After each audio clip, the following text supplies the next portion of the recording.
Who's it going to be, Oklahoma City? Hasheem Thabeet, Ricky Rubio, Jordan Hill, James Harden?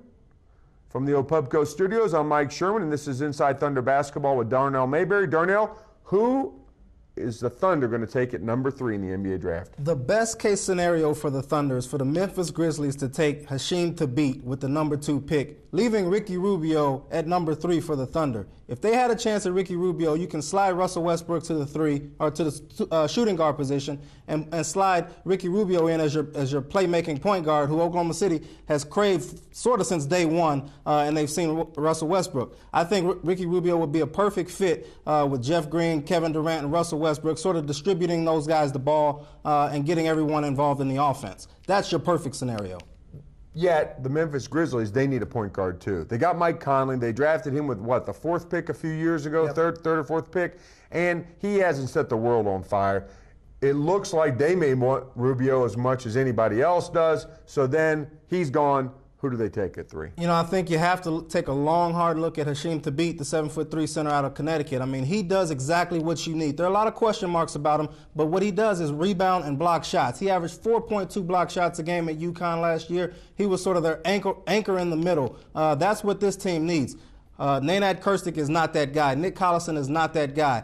They need an interior defensive presence, and Thabeet is that guy. Okay, I'm going to raise some red flags about Thabeet, and here they are. One, in the college basketball game, a big guy, 7'3", can basically stay in the lane and wait for people to come to him. Mm-hmm. UConn's famous for just letting its big men stay back there and try to erase mistakes. In the NBA, they have the defensive 3-second rule. That's one red flag. This franchise, the Oklahoma City Thunder, formerly known as the Sonics, had a little bad run of 7-footers without a motor. Robert Swift, Johan Petro, Mo Sané. Yep. I don't think there's a motor between the 3 of them. Do they take a chance on a guy who they don't really know whether he wants to play hard all the time and really might not have the track record of doing that? Well, like I said, there are question marks about this guy.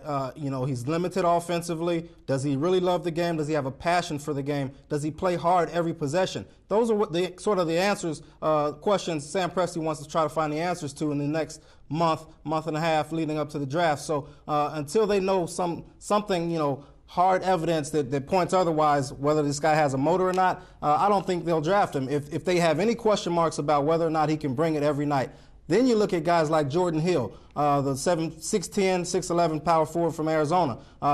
This guy is said to have a better motor than Hasheem Thabeet. He rebounds, he blocks shots, not quite as well as Thabeet, but he's an energy guy. He can bring you what you need on the interior. Then you look at guys like James Harden. The Arizona State shooting guard, who I think at number 3, if you have question marks about Thabeet, you have to go with Harden. I'm sort of sold on James Harden because he plays the right way. He plays hard. From everything I hear, he's a good guy on and off the court. He'll be a great teammate here in Oklahoma City and fit with the mold of what Sam Presti is trying to build with this roster. Okay, Darnell, a year ago at this time, then Sonics were getting ready to draft at number 4, and I promise you, there's not many people in Oklahoma who could have picked Russell Westbrook out of a crowd. Yep. Sam Presti picked him out of the crowd, took him at 4. A lot of people thought that was a risk. Of course, we know all rookie, and I think on to some future stardom here. A great rookie season. Who's a player like that right now? Might not be on the radar, might be seen as a little bit of a reach at 3, but is definitely on Sam Presti's radar that we haven't talked about. I think you look at, the first guy that stands out to me is Tyreke Evans, the combo guard out of Memphis. I mean, this guy is a playmaker. He can do a lot of different things with the ball in his hands. I'm not so sure about his defense.